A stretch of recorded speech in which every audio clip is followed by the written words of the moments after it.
रहेंगे, उनके एहसान मंद रहेंगे। क्यों? क्योंकि उन्होंने देश की हर बेटी के लिए संविधान बनाया था, एक समाज की नहीं और एक समुदाय की नहीं। क्यों? कट्टरता कट्टरता कर कर करके लोग देश में राज कर रहे हैं, और जिन लोगों ने संविधान को जलाया था उनके खिलाफ तो नहीं बोला जाता। क्यों? तब हम जैसे लोग बोलते हैं।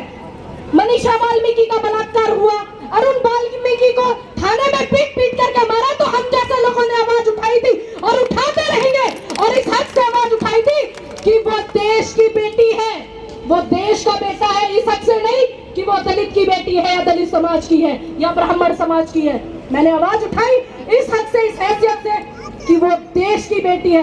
देश की बेटी के साथ गलत हुआ, हाथरस कांड हुआ, वो भी देश की बेटी थी। किसान आंदोलन हुआ, वो एक जात या एक धर्म समुदाय का आंदोलन नहीं था, वो पूरे देश का आंदोलन था। इसीलिए मैं तो बाबा साहब को बहुत फॉलो करती हूँ। क्यों?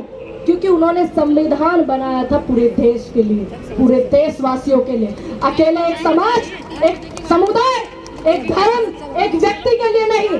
आज मैं चुनाव लड़ी 2022 का, तो ये बाबा साहब की देन थी कि महिलाओं को चुनाव लड़ने का दिया।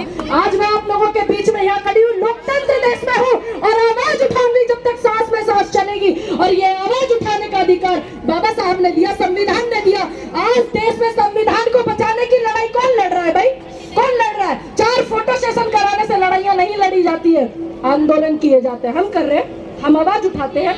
यहाँ पर कितने सारे ऐसे लोग होंगे जो आवाज उठाते हैं। यहाँ पर राजकुमारी भारती जैसे बहुत सारे लोग होंगे जो आवाज उठाते हैं। कुछ लोग ऐसे भी होंगे जो 4 फोटो खिंचाए और आ गए। पुलिस के डंडे खाते हैं संविधान को बचाने के लिए, देश के भाईचारे को बरकरार करने के लिए। और बड़े बड़े मंचों पर जब कट्टरता की बात होती है तो तकलीफ यहाँ होती है। और इस बात को कहूंगी हर मंच पर, क्योंकि देश की बेटी हूँ। संविधान है देश में, लोकतंत्र देश है, अधिकार दिया है मुझे। और जब जब कहीं देश से बाहर जाया जाए या देश में कभी बात होती है तो भीमराव अंबेडकर जी को कभी नहीं नकारा जा सकता, और किसी की इतनी हैसियत नहीं कि उनको नकार दे। जब जब देश में बात होती है अंबेडकर जी को सबसे पहले याद किया जाता है। जब देश में संविधान पर हाथ रखकर कसम खाई जाती है तो तब अंबेडकर जी को याद किया जाता है। क्यों सब लोग गलत बात को सुनते रहते हैं? मैं समझ नहीं पाती हूँ। क्या देश में हजारों मंच लगाने होंगे ये समझाने के लिए? रोज नए नए पूनम पंडितें थोड़ी ना बुलानी होंगी ये समझाने के लिए कि देश में भाईचारा सबसे पहले जरूरी है। क्योंकि लोगों ने अंग्रेजों का लगा लीजिए या उनसे पहले का लगा लीजिए, फूट डालो राजकीयों का काम किया था। और जो लोग कट्टरता की बात करते हो तो मैं सीधा मन से बोलूंगी कि वो लोग लड़ाने का काम कर करके और ऐसे लोगों को ज्यादा सपोर्ट करते हैं जो आज बैठे हुए हैं देश के राज पर और आज देश को चला रहे हैं। और वो पुराने समय में उन्होंने संविधान को चलाया था, और वही वो लोग हैं जो मूर्तियां तोड़ते थे। क्यों भूल जाते हैं आप लोग?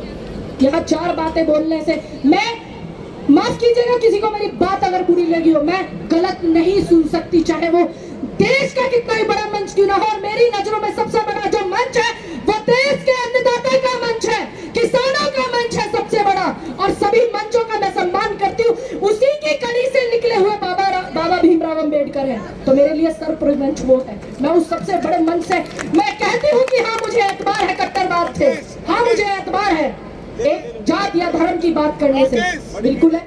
मैं सभी धर्मों का सम्मान करती हूँ, ये मेरे दिल की भावनाएं हैं भाई, मैं सबका सम्मान करती हूँ। आज तक एक भी वीडियो ऐसी नहीं होगी जो मैंने किसी धर्म को नहीं माना हो, सम्मान नहीं दिया हो, लेकिन मैं अपने धर्म का भी सम्मान करती हूँ। इस बात से किसी